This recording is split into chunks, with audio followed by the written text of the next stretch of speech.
All right. So for this video, I asked my the people that I play with, what type of questions what do they need answered. Um, the question that I got for this video was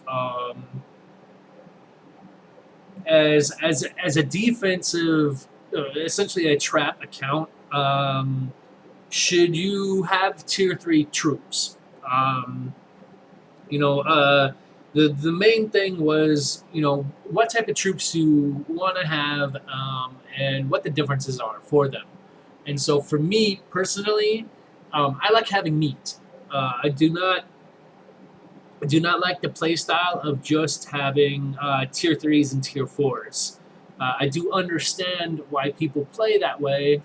However, personally, for me at my level and for everything that I've been doing and dealing with, I do not think I, I want that. I did try it out for a little bit. I'm not really a big fan of it. So, with me here, I have a lot of troops. I am a trap base. My main goal in my base for troops is having um, the best result in a rally or a fight. I do keep a couple of my rallies in a specific chat with my farms. Uh, so here is one of the last rallies I took. Well, not one of the last, but basically, there's a couple different things that are going on here. I got rallied. They had 19 million troops in here. I killed 13 million troops, but I killed 475 million force. When you're playing AVA or KVK battles, what they care about isn't troops lost. It's about force lost. Um, so if I lose less force, I win. That's my whole purpose of building a base. Is I want to lose the least amount of troops or least amount of force possible. I don't care that I lost 18 million troops. However, there's some drawbacks to it, and the way the game actually works. So the way the game works, the way they have it set up to declare the winner is by troop count. It's not about force count, which I think is a huge mistake because you get in certain scenarios where somebody attacks you and you kill all of their troops, and for some reason their dragon gets to go back home. That does not make sense to me at all. I believe when I first started playing, it wasn't like that. Basically, if you lost your troops, you lost your dragon. So here, I had two rallies that I took during. I can't remember what this event was. I think it was the multi KVK thing where we had a bunch of different kingdoms in here. We were going against K66, or we were in K66, which is my kingdom. Never mind. But K65 hit me. Um, Technically, I lost. However, I personally don't count these as loses. I lost. You know, more than half the force count. I lost some resources. That's whatever. However, there's a couple different ways you can go about this. Here was the last rally I actually took, where I just barely actually lost this from an actual standpoint. This is my most recent stats, and so I feel like I did a lot better on this one. Um, and so basically, the only reason why I lost was because I had 80k tier 1. Because as you saw briefly earlier in this video, they have this knight ability that gives you 80k tier 1 troops, and this one right here, the call to win. You get 80k tier troops, or I got 80k tier troops because of the rank of my knight. You can get a lot more, but um, if I didn't have those 80k tier troops or 80k tier 1 troops, I would have won this. It was a 4k troop difference that really lost me. If I would have lost, if I didn't lose the 80k, if I would have lost, I think I probably would have lost about 40k tier 2s. Or whatever. I don't know the exact conversion rates on health between tier 1 and tier 2. But you do lose a lot more tier 1 because they actually have specific research that they put in to prevent tier 1 trap bases from really existing. And so if I didn't have those 80k tier 1s, I would have won this. That's not the point of the video. The point of the video is me, just explaining the way I build my base is I like tier 2 troops. That's the whole point of my base is tier 2 troops. Tier 2 troops. And so when somebody asks me, what is there a point of having tier 3s? Is it better to have tier 4s? Basically, the way that a lot of bigger accounts do it is they will keep a large majority of their troops as meat, which means if you have tier 4 unlocked and that's it, you don't have tier 5 yet, you do keep a significant amount of tier 4. So that way you can rally other people, so you can rally tombs and everything else like that, and you can still keep going. But in order to take a hit, you do not want to be all tier 4 unless you also have tier 5. And so if you only have tier 4, you're just going to take a lot of damage. There's one person in this kingdom that only has tier 4. And they do tend to win fights because nobody's really expecting the fact that they have tier 4. And so you get a lot of people who are just like, oh, this guy's got like 8 build force. He should be easy to solo or rally. And then, they attack him and he's got like 50 million tier 4 troops, or however many troops he has, and they lose because when you go in tier 4 versus tier 4, and the opponent has more troops than you have to have a significant advantage in research. You have to have a lot higher attack than the opponent, and that's kind of how the game is. Usually, it's a numbers win. And that's why tier 2 troops, if I have my health, at a certain point, it doesn't matter if they rally me with all tier 4. I should be able to win as long as I've got a lot of health. The person that I have up here on the screen, he has this second number 2 force in the kingdom, or actually he just left today, or they just left today. And they have they're notorious for having a heavy troop city. The research on this account that rallied me isn't the best. I think we're about equal on research. Anyway, going back to the main question, the differences between bases, tier 2 to tier 3 and tier 4 bases. The way the game works is your troop lost determines the battle outcome.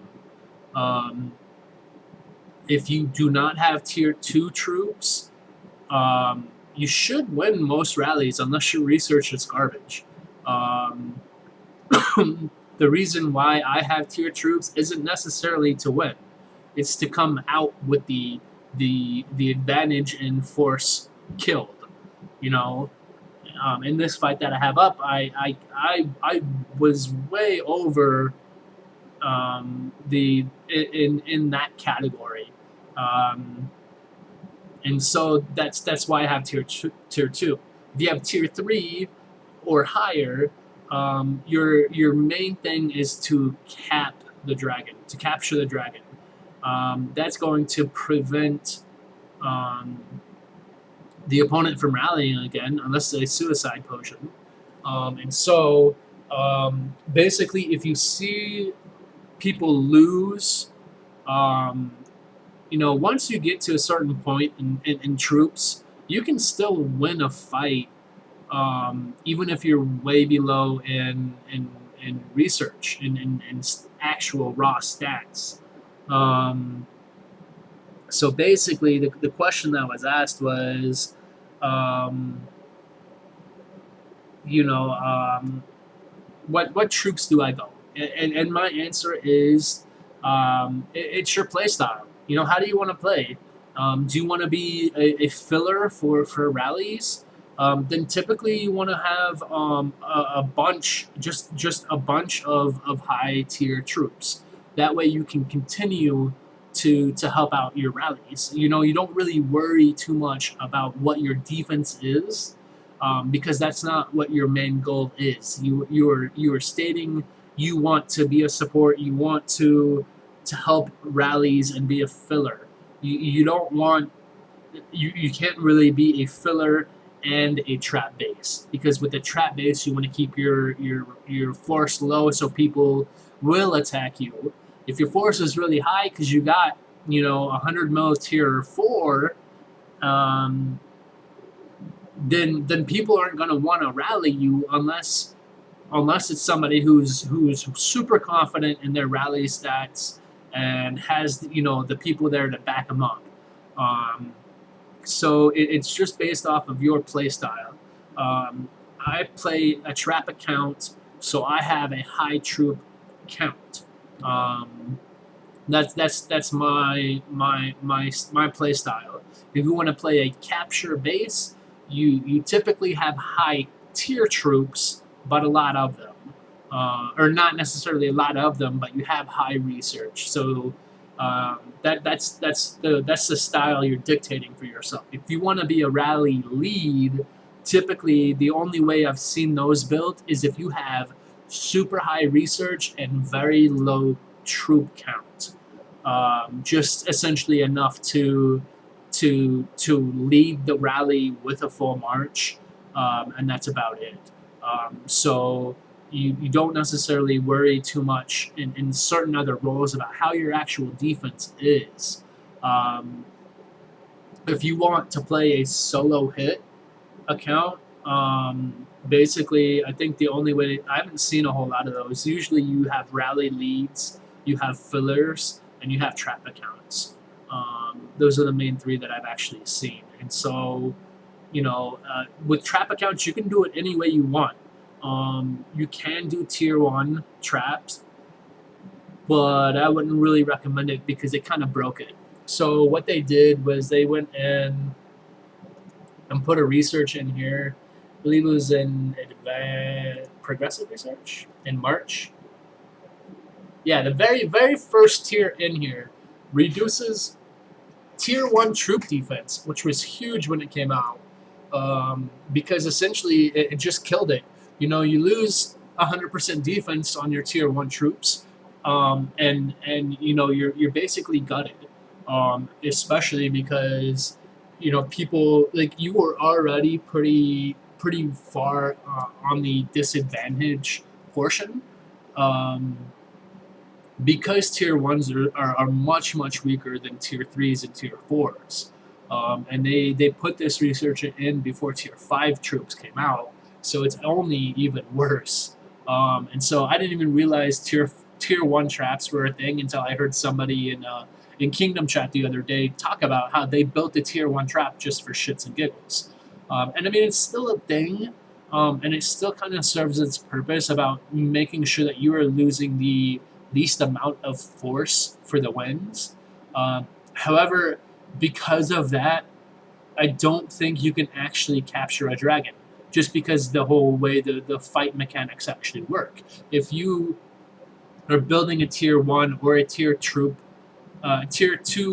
base, you're gonna be really at a disadvantage when it comes to actually winning or losing. And if you always lose, you're not going to capture the dragon, which is going to be essentially the one thing that actually stops somebody from zeroing you, or continuing to zero other people, is if you capture their dragon and they don't actually have access to a suicide potion. However, most people do, because suicide potions are super easy to get. However, if you do capture a dragon, you can death warrant it, so that way you get that extra boost from that high level dragon. Because usually people with that are set up to rally have high dragon levels. So getting an execution bonus on that because they were dumb and they rallied you and lost and got their dragon captured, you can execute it immediately, and their suicide potion might not come in effect at that point. But if they try to rally you again, you have even higher stats, and that's kind of a good bonus for you. So basically, that's about it as far as bases go. It's just a play style. If you want to fill, you need to have the troops to fill. If you want to be a trap base, then you have to have the research to really back it up. The only way you can really play this game without having research, or at least a decent amount of research, is to be a filler. And that's always going to open you up to losing, all the troops that you have left in your base, all the resources that you have. And so, that's not always the best thing, but it is needed. I'm setting my farms up to be fillers for myself because I want to be self-reliant. I want to be able to get to the point where I can solo hit level 9 tombs by myself.